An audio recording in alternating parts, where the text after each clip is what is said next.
3 से 3.5 करोड़ लोग थिएटरों में फिल्म देखते हैं। इसका मतलब ये हुआ कि 2 से 3% लोग हमारी आबादी के थिएटरों में फिल्म देखते हैं। तो तब मुझे एहसास हुआ कि ये जो मैं सोच रहा था उसका मुझे फाइनली आंसर मिला है कि अगर मैं YouTube पे आऊं, इंटरनेट के जरिए मैं हर जगह पहुंच सकता हूं। इतने थिएटर्स भी नहीं है, बहुत सारी वजह है उसके लिए। तो यंग टैलेंट जो है वो ब्रेक थ्रू कैसे करेगा? थिएटर में मुझे जगह मिलती नहीं और कोई प्लेटफॉर्म, मुझे कोई पैसे देने वाला नहीं है। मेरा Indian cinema to the world stage and Indian cinema is absolutely ready. तो हम जो करने की कोशिश है वो ये है to bring together this shared vision and to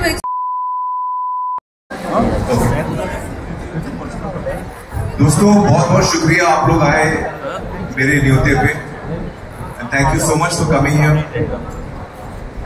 आज मेरे लिए बहुत खास दिन है और जब भी बहुत ही खास दिन होता है और मैं बहुत नर्वस और एक्साइटेड होता हूँ तो मुझे रात को नींद नहीं आती, रात भर में सोया नहीं, क्योंकि आप लोगों से मुझे बात करनी थी और बहुत ही अहम बात करनी थी आप लोगों से। करीबन 15 साल पहले एक आंकड़ा मेरे सामने आया और उस आंकड़े को देखकर मैं काफी शॉक्ड और सरप्राइज हो गया था। और वो आंकड़ा ये था कि हमारे थिएटरों में जो फिल्में चलती हैं, जो सबसे बड़ी हिट होती है हमारी थिएटरों में, उनमें जो संख्या है हमारी पॉपुलेशन, जो 140 करोड़ आबादी है हमारी, उसमें से लगभग 3 से 3.5 करोड़ लोग थिएटरों में फिल्म देखते हैं। इसका मतलब ये हुआ कि 2 से 3% लोग हमारी आबादी के थिएटरों में फिल्म देखते हैं। ये बात मुझे करीबन 15 साल मेरे जहन में आई और जब ये बात मेरे जहन में आई तो मेरा एक सवाल था अपने आप को कि एज ए फिल्म इंडस्ट्री, जब हम सिर्फ 2.5, 2 या 3% आबादी को पहुंच पाते हैं हमारे थिएटरों के जरिए, तो एज एन इंडस्ट्री हम बाकी 98-97% को हम कैसे पहुंच रहे हैं, उसके बारे में हमने सोचा है। हम उसको कैसे, ये जो बहुत बड़ी पॉपुलेशन है हमारे देश की, भारत की, उसको हम कैसे पहुंच पाएंगे, सिनेमा हर आदमी तक कैसे पहुंच पाएगा। तो उस वक्त फिल्में थिएटर में लगती थी, फिर वीडियो आया, फिर VCD आया, फिर DVD आया, फिर केबल आया, बहुत सारे माध्यम आए रिलीज करने के लिए। लेकिन मैं उस सोच में था कि हम किस तरह इसका एक तोड़ निकाल पाए कि हम हर जगह पहुंच पाए। और मैंने कई कोशिशें भी की, कोई ठोस कोशिश नहीं की, बात मेरे जहन में ही थी। मैं सोच रहा था, मुझे एक आइडिया आया, मुझे वो ठीक नहीं लगा, दूसरा आइडिया आया, वो ठीक नहीं लगा, और किसी ना किसी वजह से जो चैलेंज से मैं जूझ रहा था उसका मैं हल नहीं निकाल पा रहा था। और फिर मुझे रियलाइज हुआ कि वो हल निकलने के लिए कुछ चीजें होना जरूरी है।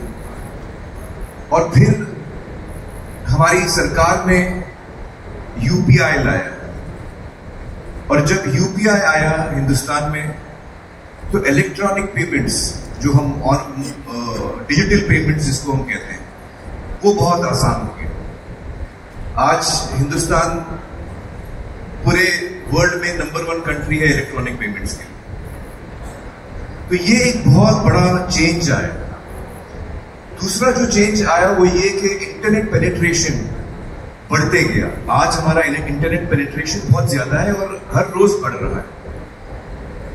तो ये जब ये 2 चीजें हुई कि इंटरनेट पेनिट्रेशन हर जगह पहुंच गया और UPI आ गया, इलेक्ट्रॉनिक पेमेंट्स हर आदमी कर रहा है आज की तारीख में, तब मुझे एहसास हुआ कि अब ये वक्त सही है, जो हम अंग्रेजी में बोलते हैं time is right for a perfect storm. तो मुझे लगा कि ये वो समय है जब हम, जो मैं सोच रहा था उसका अब मुझे एक उत्तर मिला। और वो उत्तर ये था कि आज हम किसी भी अगर डिजिटल प्लेटफॉर्म पे आए जिसकी पहुंच बहुत ज्यादा है, ताकि हम हर आदमी तक पहुंच सकते हैं इंटरनेट के जरिए, तो आज हर हिंदुस्तानी या ज्यादातर हिंदुस्तानी के पास वो एबिलिटी है इलेक्ट्रॉनिक पेमेंट करने की। और तब मैंने सोचा कि YouTube वो प्लेटफॉर्म है जो ऑलमोस्ट हर आदमी यूज करता है, हर डिवाइस पे आपको मिलेगा, स्मार्टफोन्स पे मिलेगा, आपको स्मार्ट टीवी पे मिलेगा, स्मार्ट जो टैबलेट्स हैं उस पे मिलेगा। तो YouTube बहुत सारे डिवाइसेस पे प्री लोडेड आता है और YouTube का जो पेनिट्रेशन है हिंदुस्तान में, दुनिया भर में बल्कि बहुत बड़ा है। करीबन 55 करोड़ हिंदुस्तानी एक दिन में YouTube में विजिट करते हैं, करीबन 55 करोड़, हर महीने में नहीं, हर दिन।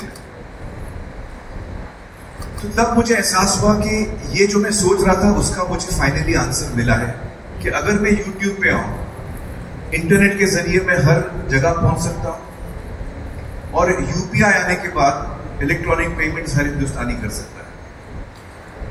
तो फाइनली मुझे उसका जवाब मिला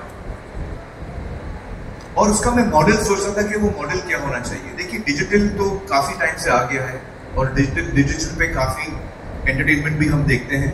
अलग अलग उसके मॉडल्स हैं, सब्सक्रिप्शन मॉडल है और भी मॉडल्स हैं, फ्री मॉडल भी है, बहुत सारे मॉडल्स हैं। और मुझे ये एहसास हुआ कि जो हम बचपन से मैं जो फिल्में देखते आ रहा हूं या 100 साल से जो हिंदुस्तान में सिनेमा चल रहा है, उसका एक ही मॉडल रहा है हमेशा से, और वो है मॉडल पे पर व्यू। हम एक दफा जाते हैं थिएटर, हम एक दफा पैसा देते हैं और हम एक दफा फिल्म देखते हैं।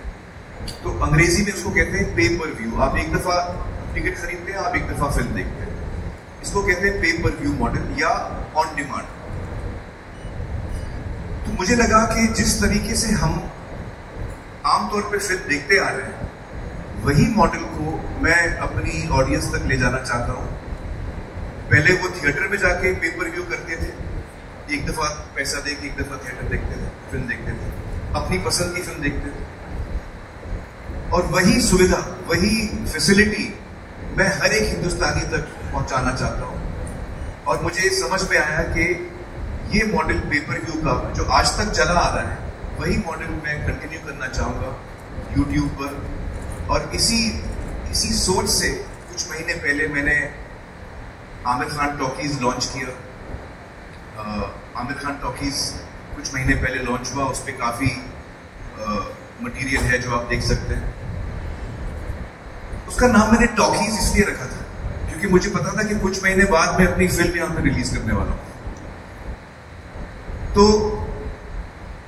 ये जो मेरा एक सपना हमेशा से रहा है, एक क्रिएटिव इंसान होने के नाते मेरा ये सपना हमेशा से रहा है कि मैं हर हिंदुस्तानी तक पहुंच सकूं और हर हिंदुस्तानी तक पहुंच सकूं एक किफायती दाम में, ताकि वो अफोर्ड कर सके। उसकी चॉइस है कि वो कौन सी फिल्म देखना चाहता है, लेकिन कम से कम as cinema makers, as film makers, हम कम से कम अपनी ऑडियंस तक पहुंचने की कोशिश तो करें। और आमिर खान टॉकीज जो मैंने शुरू किया, मैंने उसको नाम दिया जनता का थिएटर, क्योंकि वाकई हर आदमी का पर्सनल थिएटर, उसके अगर आपके पास स्मार्ट टेलीविजन है तो आमिर खान टॉकीज आपके दीवार पर है, अगर आपके पास कोई डिवाइस है तो आपके टेबल पर है, अगर आपके पास स्मार्टफोन है तो आपका थिएटर आपके हाथ में है। तो इसकी रीच बहुत बड़ी है और इस सोच को पूरा करने के लिए मैं YouTube से मिला और इस वक्त मैं YouTube के हेड गुंजन को बुलाना चाहूंगा स्टेज पर। Gunjan, please join us on stage.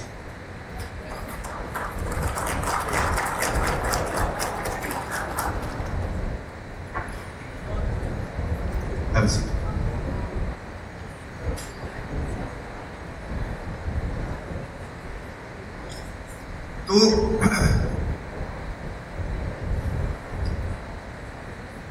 हम लोग 2-3 वजह हैं कि हमारा जो बिजनेस, जो थिएट्रिकल सिनेमा का जो बिजनेस है, जो थिएटरों में होता है, वो 2%, 3% क्यों है, ये भी समझने की जरूरत है। देखिए, अमेरिका जो है उसकी आबादी कुछ हमसे 1/3 होगी, 1/3 ऑफ अस रफली, लेकिन उनके पास 35,000 स्क्रीन है। चाइना के पास 90,000 स्क्रीन है। हमारे पास स्क्रीन बहुत कम है, हमारे पास करीबन 8 से 9,000 स्क्रीन है। एम आई राइट रफली देयर। तो ये जो एक डिसएडवांटेज है, जो ज्योग्राफिकल डिसएडवांटेज, अगर मुझे फिल्म देखनी है, मैंने सुना है फिल्म अच्छी है, लेकिन मेरे इलाके में दूर दूर तक कोई थिएटर नहीं है, तो मैं कैसे जाके देखूं? क्या मैं करूं कि मैं वो फिल्म देख सकूं जिसकी मैंने इतनी तारीफ सुनी है? मैं देख ही नहीं पाता। और भी वजह है जिसकी वजह से लोग फिल्म नहीं देख पाते थिएटर में।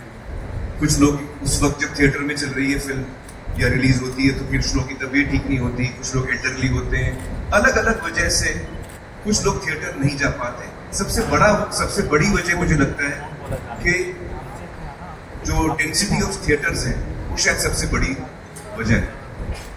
और ये एक जो कोशिश है मेरी, वो ये है कि मैं सिनेमा को घर घर में ले जाऊं, मैं सिनेमा को हिंदुस्तान के गांव गांव में ले जाऊं और हर ऑडियंस तक हम पहुंच पाए। और ये डेमोक्रेसी है ऑडियंस के लिए कि वो कौन सी फिल्म कब देखना चाहे। जब आप डिजिटल पे हैं, यूट्यूब पे हैं, वीडियो ऑन डिमांड या पेपर व्यू पे हैं, तो आप अपना समय तय कर सकते हैं आपको कब देखना है। आप अपनी जगह तय कर सकते हैं आपको कब देखना है, किसके साथ देखना है। ये सारा फ्रीडम आपको मिलता है। तो ये सारी वजह थी जिसकी वजह से मुझे लगा कि ये एक आइडिया है जिसका वक्त आ गया है। हम लोग पिछले सालों में जब से कोविड आया है, हम सुन रहे हैं कि थिएटर के फुटफॉल्स कम हुए हैं, लोगों की आदतें बदल चुकी हैं। और ये सिर्फ हिंदुस्तान में नहीं है, ये दुनिया भर में हम ये ट्रेंड देख रहे हैं कि फुटफॉल्स थिएटरों में कम होते जा रहे हैं। आई सपोज कि इंटरनेट, डिजिटल, सेलफोन आने के बाद, स्मार्टफोन आने के बाद हमारी जिंदगियां बदल चुकी हैं, हम एज ह्यूमन बीइंग्स बदल चुके हैं। आज मुझे जो जरूरत होती है मैं फोन पे उसको ऑर्डर करता हूँ। अगर मुझे कुछ खाना खरीदना है तो मैं फोन पे ऑर्डर कर सकता हूँ, कपड़े खरीदने हैं, जूते खरीदने हैं, दवाइयाँ खरीदनी है, ब्लड टेस्ट कराना है, आपको फ्लाइट लेनी है, आपको होटल बुक करना, जो चीज आप करना चाहें आज आप सेलफोन पे करते हैं। तो आज के जमाने में अगर आप डिजिटल प्लेटफॉर्म पे नहीं है तो आप बहुत सारे लोगों के लिए इररिलेवेंट हो जाते हैं, वो आप तक पहुंच ही नहीं पाते। और हर इंडस्ट्री ने इसको अपनाया है। मुझे लगता है कि फिल्म इंडस्ट्री को थोड़ा वक्त लगा है इस चीज को पूरी तरह अपनाने में, लेकिन मेरी ये उम्मीद है कि ये जो कोशिश हमने शुरू की है उससे नए दरवाजे खुलेंगे। मुझे लगता है कि बहुत सारे यंग फिल्म मेकर्स हैं जो फिल्में बनाना चाहते हैं, फिल्में बना भी लेते हैं। हिंदुस्तान में सबसे ज्यादा फिल्में बनती हैं साल में, लेकिन सारी फिल्में रिलीज नहीं होती। शायद उसकी आधी भी फिल्में रिलीज नहीं होती। बोला मैं राइट? आधी से कम फिल्में एक्चुअली थिएटर में उनको जगह मिलती है, क्योंकि वो इतने थिएटर्स भी नहीं है। बहुत सारी वजह है उसके लिए। तो यंग टैलेंट जो है वो ब्रेक थ्रू कैसे करेगा? थिएटर में मुझे जगह मिलती नहीं और कोई प्लेटफॉर्म, मुझे कोई पैसे देने वाले नहीं है मेरा कंटेंट खरीदने के लिए, तो मैं जाऊं तो कहां जाऊं? न्यू टैलेंट कैसे ब्रेक थ्रू करें? ये एक मौका मिलता है न्यू टैलेंट का कि आप जब आपने अच्छा कंटेंट बनाया और वो लोगों को पसंद आया तो वो दौड़ेगा, वो एक से दूसरा आदमी बात करेगा, जिसको हम वर्ड ऑफ माउथ बोलते हैं। तो ये एक नई अपॉर्चुनिटी है यंग टैलेंट के लिए। मुझे लगता है कि ये एक अपॉर्चुनिटी है जो टैलेंट ऑलरेडी मौजूद है। अक्सर हमको कभी कभी लगता है कि यार हमको जो कहना है हम कह नहीं पाए, मार्केट फोर्सेस हैं, कभी कभी और भी वजह है जिसकी वजह से हम जो कहना चाहते हैं वो पूरी तरह कह नहीं पाते। हमको अक्सर और लोग बताते हैं कि भाई आप ये कंटेंट बनाओ, ऐसा बनाओ, आप फलाना। तो एक क्रिएटिव इंसान की जो एक उसका जो इमोशन होता है कि उसको क्या बनाना है, वो कहीं ना कहीं उसको फिर मारना पड़ता है। लेकिन अब मैं जो चाहूं मैं बना सकता हूं। I am the person who will decide what I want to make, and I decide even what is the economics of it. उसकी economics भी क्या होगी वो भी मैं तय करूँगा। तो ये सारी चीजें जो है मुझे लगता है हमने जो प्राइस पॉइंट तय किया है इस फिल्म की रिलीज के लिए वो है 100 रुपए। मैं चाहता हूं कि ये फैमिली फिल्म है। मैं चाहता हूं कि फैमिली साथ में बैठ के देखें। 100 रुपए की फिल्म में अगर आपके परिवार में 4 लोग हैं तो 25 रुपए पर हेड में आप फिल्म देख सकते हैं। और वो फिल्म जो आपको देखनी है, ये नहीं कि हर फिल्म आप देख रहे हैं। जो फिल्म आपको अच्छी लगती है, जिसका ट्रेलर आपको अच्छा लगता है, जिसके बारे में आपने अच्छी बातें सुनी है, तो आपको पता है कि यार ये अच्छी फिल्म देखने जा रहा हूँ। थिएटर में आ चुकी है, मेरा फर्स्ट स्टॉप हमेशा थिएटर रहेगा। थिएटर में आ चुकी है। अब थिएटर के बाद थिएटर में सिर्फ सितारे ज़मीन पर का उदाहरण ले लेते हैं। हमारा थिएट्रिकल जो रन है वो कंप्लीट होने तक हम करीबन 80-90 लाख या 1 करोड़ लोगों को दिखा पाएंगे थिएटर में। 80 लाख और 1 करोड़ के बीच में ये फिगर के यहाँ के बैठे। बाकी हिंदुस्तान, बाकी के लोग कहाँ देखेंगे? तो ये मेरी तरफ से कोशिश है कि मैं काम कर रहा हूँ, जो मैं क्रिएटिव काम कर रहा हूँ, वो मैं हर एक हिंदुस्तानी तक पहुंचा पाऊँ। मेरा ये सपना है कि जो हम सिनेमा बनाते हैं वो हर हिंदुस्तानी तक पहुंचे और आसानी से पहुंचे और वो किफायती दामों में पहुंचे, ताकि वो डिसाइड कर सके उसे कब देखना है नहीं देखना है, जो उसको जैसे वो सही समझे। लेकिन कम से कम हम एक जरिया बना रहे हैं ताकि हम हर हिंदुस्तानी तक पहुंचे। ये एक अटेम्प्ट है। सिनेमा जो कोविड के बाद नीचे जा रहा था, मुझे लगता है कि ये एक विन विन फॉर ऑल हो सकता है। ये फिल्म मेकर्स के लिए एक विन हो सकता है। उनको एक बड़ी ऑडियंस मिल सकती है। अगर आपका काम अच्छा है, लोग पसंद करेंगे तो आप कमा सकेंगे। ऑडियंस के लिए विन विन है क्योंकि उनको कमती दामों में फिल्म देखने को मिल सकती है। आप सोचिए कि एक परिवार में अगर 4 लोग हैं, वो फिल्म देख रहे हैं, 100 रुपए में देख रहे हैं, तो 25 रुपए पर हेड होता है। आप अपने नेबर्स को भी बुला लीजिए। मैं जब छोटा था, हम लोग नेबर्स के साथ में बैठ देखते थे छाया गीत। आप 8 लोग कर लीजिए तो और कम हो जाएगा। आप पूरे गांव को दिखा लीजिए, 100 लोगों को दिखाइए 100 रुपए में, तो 1 रुपए पर हेड पड़ता है। तो ये आपके ऊपर है, आप इसका किस तरह इस्तेमाल करें। लेकिन हमारी कोशिश ये है कि हम हर हिंदुस्तान के कोने कोने तक पहुंचने की कोशिश करें और हर आदमी इसका लाभ उठा पाए। तो ये एक बहुत ही बड़ा कदम है। आप लोग में से बहुत जर्नलिस्ट लोग, मुझे आप लोगों ने पूछा कि मैंने OTT राइट्स या जो SVOD सब्सक्रिप्शन राइट्स मैंने अपने फिल्म की नहीं बेचे, और उसकी वजह ये थी उस वक्त मैं आप लोगों को साफ शायद बोल नहीं पाया, लेकिन उसकी वजह ये थी कि मुझे वो मॉडल ठीक नहीं लग रहा है। वो मॉडल मुझे कभी समझ में नहीं आया था और इसलिए मैंने ये नया मॉडल सोचा है। मुझे उम्मीद है कि आप लोगों को ये मॉडल पसंद आएगा। मुझे उम्मीद है कि देश के हर नागरिक को ये मॉडल पसंद आएगा और एक बार फिर सिनेमा जो है वो जिस बुलंदी पे लहराता था वो एक बार फिर लहराएगा, ये मेरी उम्मीद है। और मैं गुंजन से गुजारिश करूंगा कि वो भी अपने थॉट्स आपके सामने रखें एज यूट्यूब जो हमारे साथ इसमें पार्टनर कर रहे हैं। Thank you, Amir. Am I audible enough to everyone? Okay, fantastic. Good evening, everyone. What an incredible moment it is for Indian cinema and also for YouTube.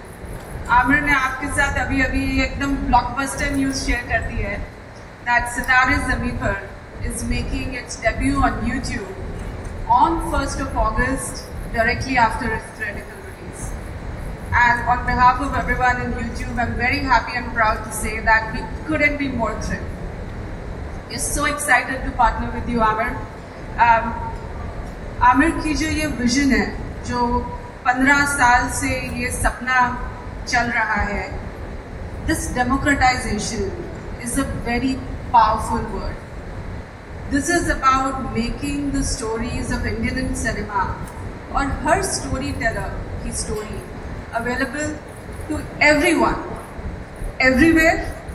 और ये जो मिशन है ये YouTube के मिशन के साथ perfectly align करता है. And therefore the start of this partnership was absolutely a perfect thought for us. Aamir ने अभी भी आपके साथ शेयर किया, this is not just about a film. It's about an altogether new direction for Indian cinema. और ये सिर्फ एक इंडिया की नहीं, ये एक ग्लोबल जर्नी है. Because on YouTube we are a platform to take Indian cinema to the world stage. And Indian cinema is absolutely ready. तो हम जो करने की कोशिश है वो ये है to bring together this shared vision and to explore a new frontier for Indian storytellers. And the possibilities are really immense. पर इससे पहले कि मैं उन पॉसिबिलिटीज की बात करूं, I want to share with you कि जो यूट्यूब और इंडियन सिनेमा का रिश्ता है ये कोई नया नहीं है, ये बहुत पुराना है. For years YouTube has been the ultimate launch pad for our favourite films, चाहे बड़ी हो या छोटी हो. It powers the promotion and discovery. जरा सोचिए, वो टीजर्स, वो म्यूजिक वीडियोस, वो सॉन्ग्स, वो trailers, behind the scenes magic, और अब तो वो सब और भी एम्पलीफाई हो रहा है. This is where the excitement begins, the time when the audience falls in love, चाहे वो स्टोरी हो, वो स्टार पावर हो या वो song. So taking the example of सितारे ज़मीं पर एंड टॉकिंग सम नंबर्स, जब से आमिर ने ये चैनल लॉन्च किया है अपना अप्रैल of this year, from that time to now, already the videos associated with just Sitare Zameen Par and not any of the other content on this channel has already received 350 million plus views. Now that's a dramatic reach that this platform is already bringing to Sitare. Beyond promotions, YouTube एक ऐसा platform है जहाँ पे audiences एक vast library of, as we call it, films on demand या movies on demand enjoy कर सकते हैं. सो नाउ विद सितारे, आई थिंक जो आमिर की विजन है which is very ground breaking, because we are moving to it right after the theatrical window, and therefore it establishes, we believe, also YouTube as a premier destination for post-theatrical film and media content. I'm so excited about all the possibilities that we've been discussing, and this is just very much the first step, we believe, on a big, incredible opportunity for Indian cinema. कुछ points मैं आपके साथ share करना चाहती हूँ on what is this true democratization about. So, firstly, YouTube as a platform, and Amir ने इसको allude किया, we offer unparalleled global reach, and we want to really put control in